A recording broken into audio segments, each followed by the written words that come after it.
Ayan, what's up Tribers at mga shooters, kamusta? Kamusta po kayo? Ang sinabi ni Coach Luigi Trillo sa posibleng tambalan ni Justin P. Brownlee at Rondé Hollis Jefferson.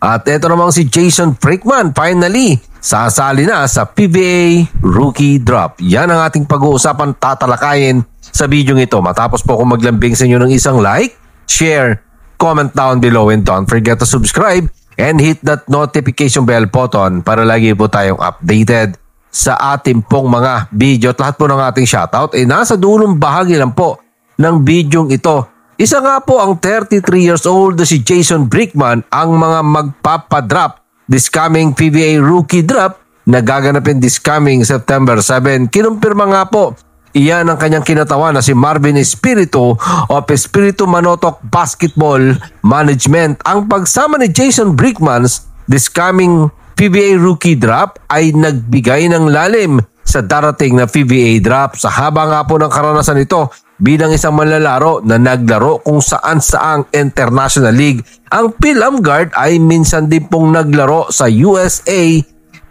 NCAA. Yung ibang teams matagal lang nga pong nasa radar nila si Jason Brickman. Last William Jones Cup kasama si Jason Brickman sa nagbigay ng kampyonato para sa Strong Group Athletics Philippines, at noong nakaraan lang din nagpahayag na gusto niyang maglaro para sa Gilas Pilipinas para naman po sa SEA Games under Coach Norman Black. So abangan po natin kung kaninong kupunan, kung sinong kupunan ang pipitas sa hinog na hinog ng si Jason Brickman. At eto, kinumpirma naman po ni Coach Luigi Trillo ng Meralco Bolts na inaayos pa ng kupunan ang posibleng tampalan ni na Justin Brownlee at Rondé Hollis Jefferson para sa nalalapit na East Asia Super League. Meron anyang usapan pero iginiit niya na wala pang final deal.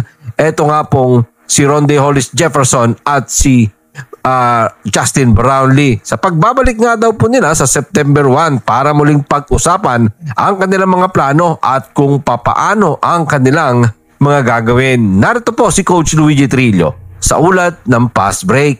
Wala pa kaming kahit anong concrete pagbabalik namin sa September 1. Sa ngayon, wala pa talaga kaming maipibigay sa puntong ito. So yan nga po, hindi pa sure kung may mga bagay-bagay pa silang inaayos patungkol po sa balitang yan. Alam natin na marami ang excited. Ano nga ba ang magiging posibleng epekto nito na pagsamahin mo yung dalawang superstar, talented, terrific import, dalawang naturalized player? Magmaterialize nga ba ito para sa Meralco Bolts? Kasi imagine mga ka-shooters, dalawang sanay maglaro internationally, formerly NBA player itong si RHJ Rondé Hollis Jefferson. Si JB naman nakalaro, hindi nga po nakapaglaro ito ng NBA pero nakuha niya ang respeto ng karamihan, lalo na nga po ang Barangay Ginebra fans na nagbigay ng kampyonato na matagal na nga pong hindi nakakukuha ng Chin Kings. Kaya maraming gustong makita na maglaro ang dalawa sa iisang kupunan.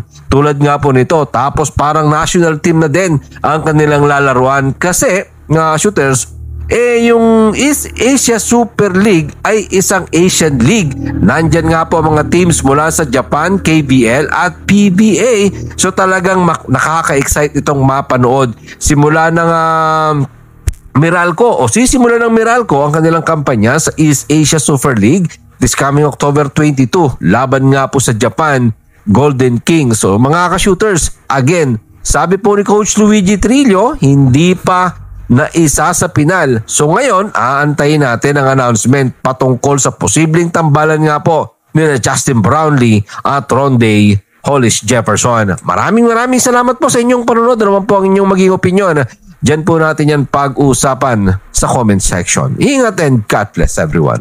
Adjourn, pero katulad po ng ating nakagawian bago po natin tapusin ang ating video, shoutout po kina